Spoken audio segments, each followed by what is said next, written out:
وبه نستعین وهو خیر المعین وصلی علی محمد وآلہ الطیبین الطاہرین وعلی جمیع الانبیاء والمرسلین والشہداء والصدیقین وعباد اللہ الصالحین۔ اپنے تمام محترم ناظرین کی خدمت میں سلام عرض کرتا ہوں، اور آپ کی خدمت میں یہ رمضان المبارک کا جو مہینہ ہے، قرآن اور دعا کی تلاوت کا مہینہ ہے، تو اس لیے ایک دعا لے کر حاضر ہوا ہوں، دعائے افتتاح، کہ جو ہر رات کو پڑھے جانے والی دعا ہے۔ اور اس دعا کی خاص بات جو ہے وہ یہ ہے کہ یہ جس طرح مرحوم مولانا باقر مجلسی رضوان اللہ تعالی علیہ نے اپنی کتاب زاد المعاد میں تحریر فرمایا ہے کہ یہ وقت کے امام سے منقول اور ان کی تعلیم کردہ دعا ہے، جو ان کے دوسرے نائب حضرت محمد ابن عثمان سمری اس کو ہر رات پڑھا کرتے تھے۔ شیخ طوسی علیہ رحمہ نے بھی اس دعا کو اپنی کتاب کتب اربعہ میں سے تہذیب کے اندر التہذیب میں اس کو نقل فرمایا ہے، اور ساتھ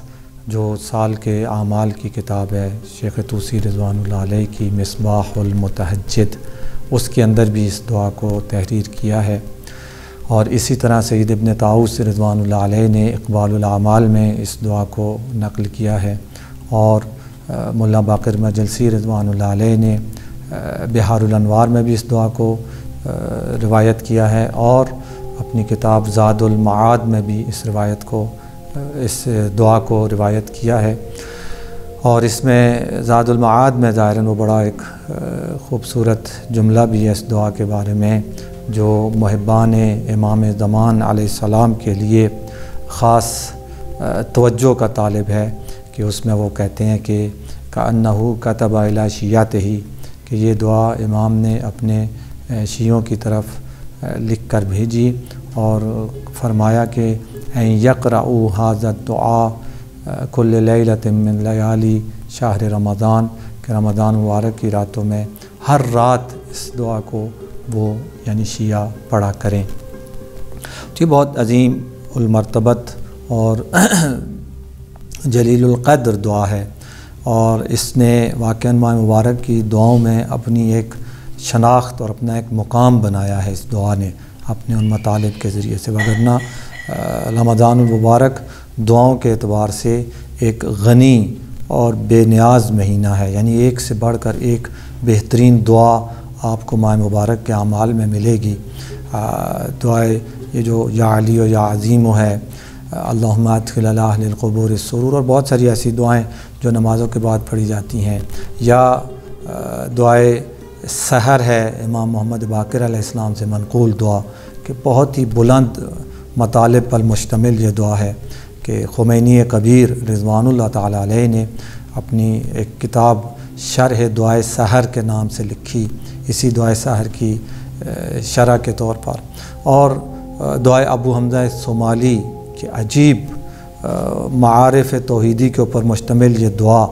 کہ مرحوم آیت اللہ بہجت رضوان اللہ تعالی علیہ وہ فرماتے تھے کہ کسی گننے والے نے گنا کہ نجف اشرف میں حرم امیر المومنین علیہ السلام میں نماز تہجد کے وقت، سحر کے وقت نماز تہجد پڑھتے ہوئے نماز وتر کے قنوت میں دعائے ابو حمزہ صومالی پڑھنے والے افراد، تو وہ گنا تو 40 افراد تھے جو دعائے ابو حمزہ صومالی عام دنوں میں ماہ مبارک کے علاوہ نماز وتر کے قنوت میں پڑھتے تھے۔ تو یہ چوتھے امام سے منقول دعا۔ تو دعاؤں کے حوالے سے ماہ مبارک بہت ہی زیادہ عظیم دعاؤں پر مشتمل مہینہ ہے، اور ان عظیم دعاؤں میں پھر دعائے افتتاح نے اپنا ایک مقام بنایا اپنے ان مطالب کی وجہ سے، کہ جس میں امام کی اس حکومت الہیہ کا بھی ذکر ہے، اور آخر میں شکوہ بھی ہے امام کی غیبت کا اور فقد نبی کی نبوت کا۔ تو بہت زبردست دعا ہے، اور اس دعا کو مرحوم شیخ عباس قمی رضوان اللہ تعالی علیہ نے اپنی کتاب معرکۃ الآراء کتاب، ہر گھر کی زینت کتاب مفاتیح الجنان میں بھی اس دعا کو نقل کیا، اور وہاں جہاں پہ وہ ماہ مبارک کی راتوں کے اعمال، مشترک اعمال ذکر فرماتے ہیں، تو وہاں پہ جو 11واں عمل ہے وہ یہی دعائے افتتاح ہے، کہ فرماتے ہیں کہ ہر شب ماہ مبارک رمضان میں اس دعا کو پڑھا جائے۔ اس کے ساتھ میں یہ بھی ضرور عرض کرنا چاہوں گا، مفاتیح جو اردو کی زبان ترجمے میں چھپی ہوئی ہے اس میں صفحہ نمبر 351 پر یہ دعا ہے، اور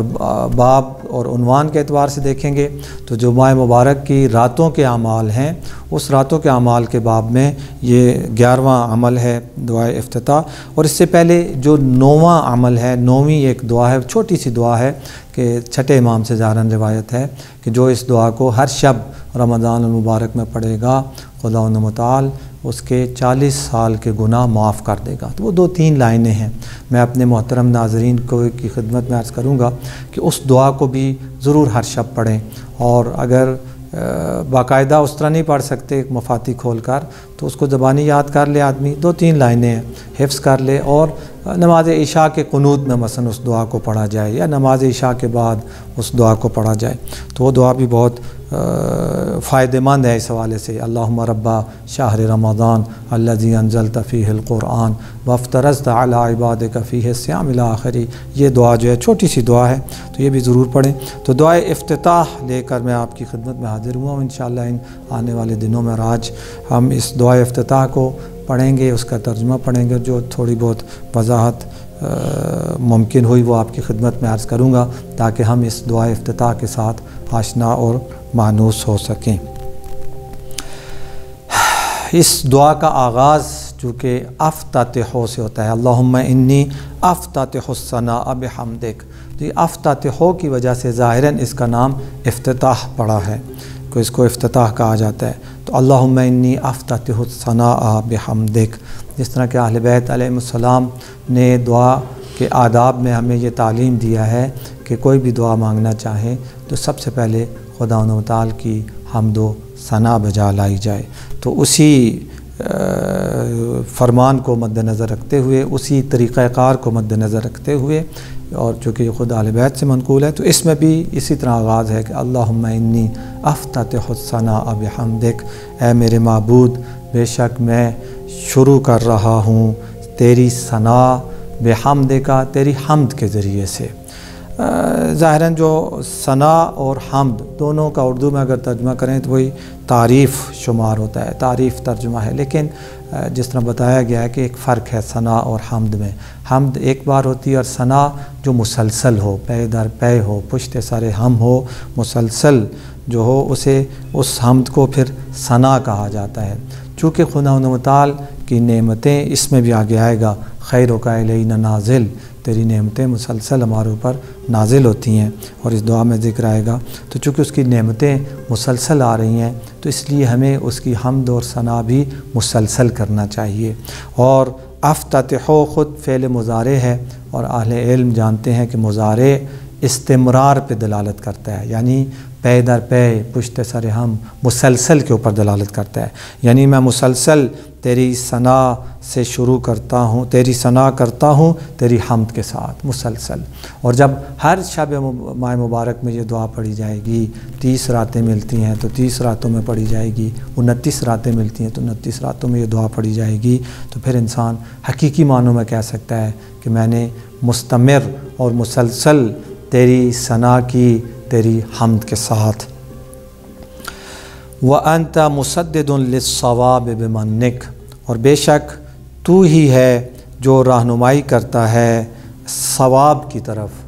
حق کی طرف، راہ راست کی طرف، ہدایت کی طرف، بے من کا، اپنے اس کرم سے، اپنے احسان سے۔ یعنی اگر مجھے یہ توفیق ملی کہ میں تیری ثنا کر رہا ہوں تیری حمد کے ساتھ، تو یہ ایک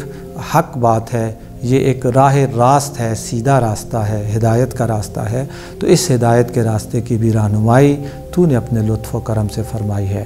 تو نے مجھے زبان دی، تو نے مجھے عقل و شعور دیا، تو نے مجھے مکتب اہل بیت سے آشنا کیا، تو نے مجھے دعاؤں سے مانوس کیا، تو نے رمضان المبارک کا یہ مبارک مہینہ ہمارے لیے قرار دیا، ہر اعتبار سے یعنی تیری رہنمائی تھی، تیری ہدایت تھی، اور تو نے ہی مجھے توفیق دی کہ میں آج تیری بارگاہ میں مفاتیح کھول کر اس دعا کی تلاوت کر رہا ہوں، اس کا ترجمہ کر رہا ہوں، اس کی تھوڑی بہت جو شرح ہو سکتی ہے وہ بیان کر رہا ہوں۔ اسی طرح آپ ناظرین کو بھی خداوند متعال نے توفیق دی کہ آپ نے اپنا ٹی وی آن کیا، اس محفل کو آپ دیکھ رہے ہیں، اس دعا کو اور اس کے ترجمے اور شرح کو آپ سن رہے ہیں، تو یہ سب خداوند متعال کی طرف سے ہے۔ راہ راست کی رہنمائی اور ہدایت اتنی اہم ہے، اتنی ضروری ہے کہ خداوند متعال نے انسان کے اوپر، مسلمان کے اوپر، ہر مسلمان کے اوپر دن میں 24 گھنٹوں میں 10 بار واجب قرار دیا کہ وہ کہے اہدنا الصراط المستقیم، خدایا مجھے صراط مستقیم کی ہدایت عطا فرما یا صراط مستقیم پر ثابت قدم فرما، کہ دونوں کا ایک ہی اعتبار سے ایک ہی معنی بنتا ہے کہ ہر لمحہ انسان صراط مستقیم کا محتاج ہے۔ اگر ابھی وہ صراط مستقیم پر ہے تو آگے آئندہ زندگی میں اسی صراط مستقیم پر ثابت قدم رہے اور اسی صراط مستقیم پر چلتا رہے، اس میں اسے خدا کی مدد کی اور توجہ کی ضرورت ہے، چونکہ انسان کہ راہ راست پر آنے میں بھی دیر نہیں لگتی اور راہ راست سے منحرف ہونے میں بھی دیر نہیں لگتی۔ کتنے ایسے لوگ تھے تاریخ میں جو راہ راست پر تھے، صراط مستقیم پر تھے، لیکن پھر وہ اس راستے سے بھٹک گئے، اور کتنے ایسے لوگ تھے جو صراط مستقیم پر نہیں تھے لیکن پھر وہ صراط مستقیم پر آ گئے، جس کی ایک بہترین مثال جو ہے وہ حضرت حر کی دی جا سکتی ہے کہ جو لشکر مقابل میں تھا اور عام سپاہی نہیں بلکہ سرداروں میں سے تھا، اور امام علی مقام کے کربلا میں آنے کا باعث اور سبب جو بنا وہ حر تھا ظاہری طور پر سامنے آ کر۔ تو وہ حر جب راہ راست پر نہیں تھا تو نہیں تھا، لیکن جب آیا تو پھر کتنی دیر لگی اسے راہ راست پہ آنے میں، اور پھر کتنا فرق ہے وہ حر جو لشکر عمر ابن سعد میں تھا اور وہ حر جو لشکر امام حسین میں تھا، وہ حر جو لشکر ابن زیاد اور عمر ابن سعد میں تھا جب، تو وہ جہنم کی سب سے گہری گھاٹی میں تھا، اور وہی حر جب امام حسین علیہ السلام کے لشکر میں آیا تو وہی حر اس جہنم کی سب سے گہری گھاٹی سے نکل کر اس جنت کے ان اعلیٰ درجات اور مقامات پر پہنچ گیا کہ جو انبیاء اور معصومین علیہ السلام کے بعد جن کا سب سے بڑا درجہ ہے غیر معصومین میں، وہ یقیناً شہدائے کربلا کا ہے۔ تو اس حر نے جو راہ راست سے منحرف تھا اور راہ راست پر آیا تو کتنا بڑا 180 درجہ جو ہے یہ اس کا مقام اور رتبہ تبدیل ہو گیا۔ تو یہ سب کیا ہے؟ وَأَنْتَ مُسَدِّدٌ لِلصَّوَابِ بِمَنِّكَ، کہ خدایا تو نے رہنمائی کی اپنے کرم سے راہ راست کی۔ تو یہاں پہ بھی اگر ہم اس رمضان المبارک کے اس معنوی دسترخوان پر بیٹھے ہیں تو اس بیٹھنے میں سب اس کا لطف اور کرم ہے۔ کوئی یہ نہ سمجھے کہ میں نے روزہ رکھا، میں سحر کے وقت اٹھا، میں نے افطاری دی، میں نے دعائے افتتاح پڑھی، میں نے، ٹھیک ہے ظاہری طور پر میں ہوں، لیکن حقیقت میں ان ساری چیزوں کے پیچھے اس کی توفیق، اس کا لطف ہمارے شامل حال تھا، اور ہم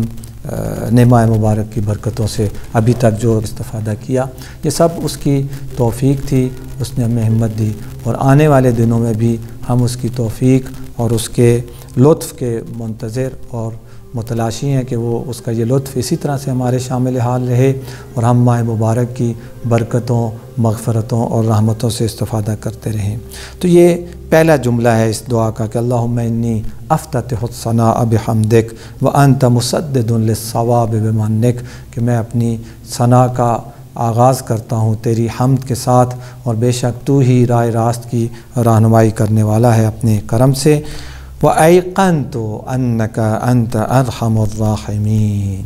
کہ میں یہ بھی یقین رکھتا ہوں، کتنی خوبصورت تعلیم ہے کہ انسان اپنے رب سے مناجات اور دل کے راز بیان کرنے جا رہا ہے، اور کس معرفت کے ساتھ اپنے دل کے راز بیان کر رہا ہے کہ اپنے یقین کے ساتھ، ایقنت، مجھے یقین ہے کہ انکا انت ارحم الراحمین، کہ تو سب سے زیادہ رحم کرنے والا ہے۔ دنیا میں، کائنات میں جس کے دل میں رحم پایا جاتا ہے، حقیقت میں اس رحم کا خالق اور مالک بھی خداوند متعال ہے۔ مخلوق میں اگر ہمیں رحم نظر آتا ہے تو اس رحم کو دینے والا اور عطا کرنے والا خداوند متعال ہے، یعنی یہ بھی خدا کی رحمت کا ایک جلوہ ہے جو خدا کی مخلوق میں نظر آتا ہے۔ تو وہ رحمت بھی خداوند متعال کی رحمت ہوتی ہے، اور جو خود خداوند متعال رحمت ہمارے اوپر نازل کرتا ہے، چشم پوشی کرتا ہے، صرف نظر کرتا ہے ہمارے ماضی اور گناہوں سے، تو یہ سب سے بڑا رحم کرنے والا ہے۔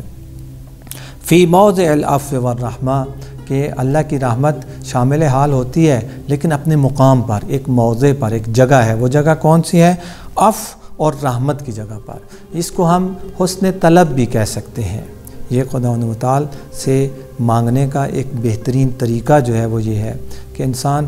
دعا کے شروع میں ہی کہہ رہا ہے کہ خدایا مجھے یقین ہے تو سب سے زیادہ رحم کرنے والا ہے، یعنی مجھے تیری رحمت کی ضرورت ہے اور میں تیرے در پہ آیا ہوں، اور چونکہ جانتا ہوں، مجھے یقین ہے کہ تو رحمت سے نوازے گا، اس لیے تیرے در پہ آیا ہوں۔ تو یہ خدا کی رحمت کو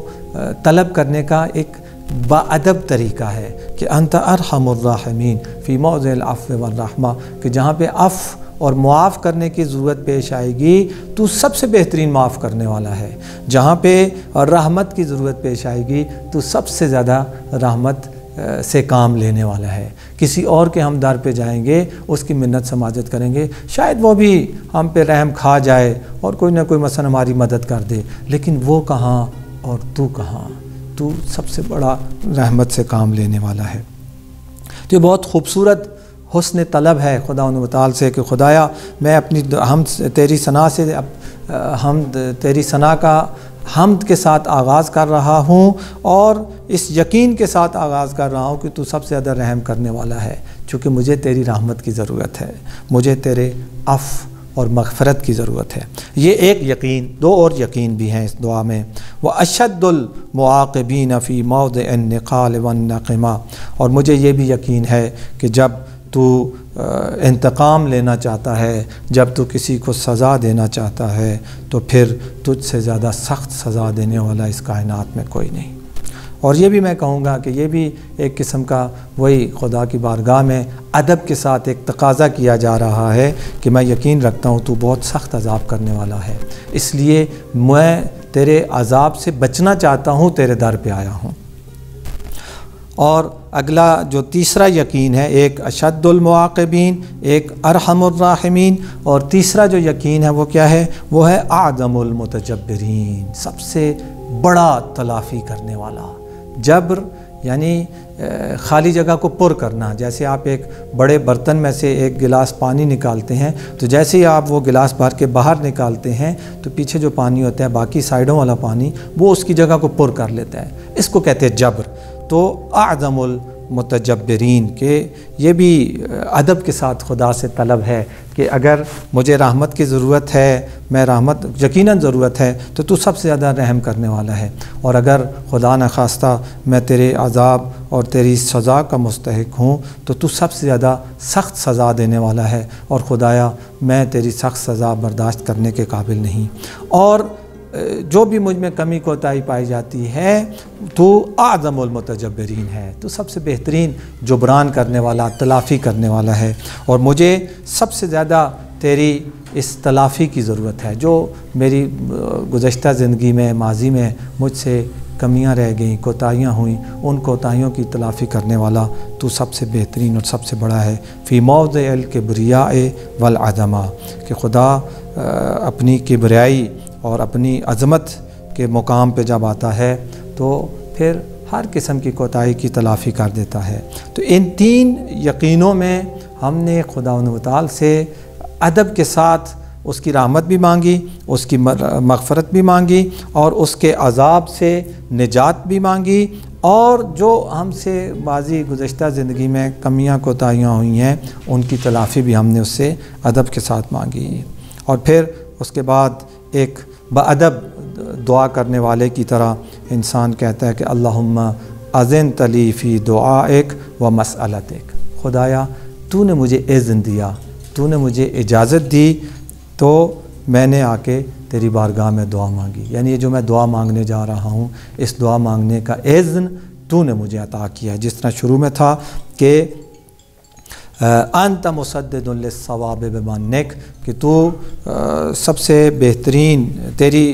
تو رہنمائی کرنے والا ہے اپنے کرم اور احسان سے راہ ہدایت کی، یعنی دعا مانگنے کی ہدایت بھی تو نے کی۔ اور اسی طرح اب یہاں پہ ہم کہتے ہیں کہ اللہم اذن لی فی دعائک، خدایا تو نے مجھے اذن دیا کہ میں تجھ سے آ کے دعا مانگوں، تو نے مجھے اجازت دی۔ اور یہاں پہ بھی وہی ادب ہے، ادب کے ساتھ انسان خدا و تعالی کو اپنی طرف متوجہ کر رہا ہے کہ خدایا تو نے مجھے اذن دیا، تو نے مجھے اجازت دی تو میں نے دعا مانگی، یعنی اگر تیرا اذن نہ ہوتا، تیری اجازت نہ ہوتی، تیرا حکم نہ ہوتا تو میں تجھ سے دعا نہیں مانگ سکتا تھا۔ تو پس جب تو نے مجھے اذن دیا ہے، تو نے مجھے اجازت دی ہے، تو تیری اجازت سے جب میں دعا مانگ رہا ہوں، تو یہاں پہ بھی وہی ادب کے ساتھ انسان خدا کی بارگاہ میں عرض کر رہا ہے کہ پس جب میں تجھ سے دعا مانگ رہا ہوں تیری اذن سے، تو پھر میری اس دعا کو قبول کرنا۔ ہمارے استاد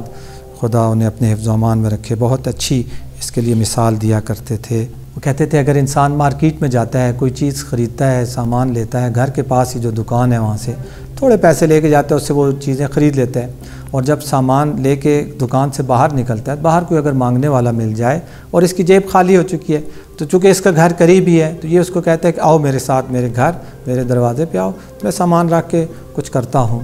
تو وہ اس کے ساتھ آ جاتا ہے۔ یعنی یہ اس مانگنے والے کو، اس فقیر کو یہ گھر کا مالک خود اپنے دروازے پہ لے کے آئے، اسے اجازت دی ہے، اسے حکم دیا ہے، اسے کہا ہے، وہ خود لے کے آتا ہے۔ اب یہ اندر جاتا ہے، اپنا سامان رکھتا ہے، وہ باہر دروازے پہ کھڑا ہے، اندر اپنا سامان وغیرہ جو لایا تھا رکھتا ہے، اور پھر دوبارہ دروازے پہ آتا ہے اور دروازے پہ آ کے اس کو کہتا ہے کہ معاف کرو بابا۔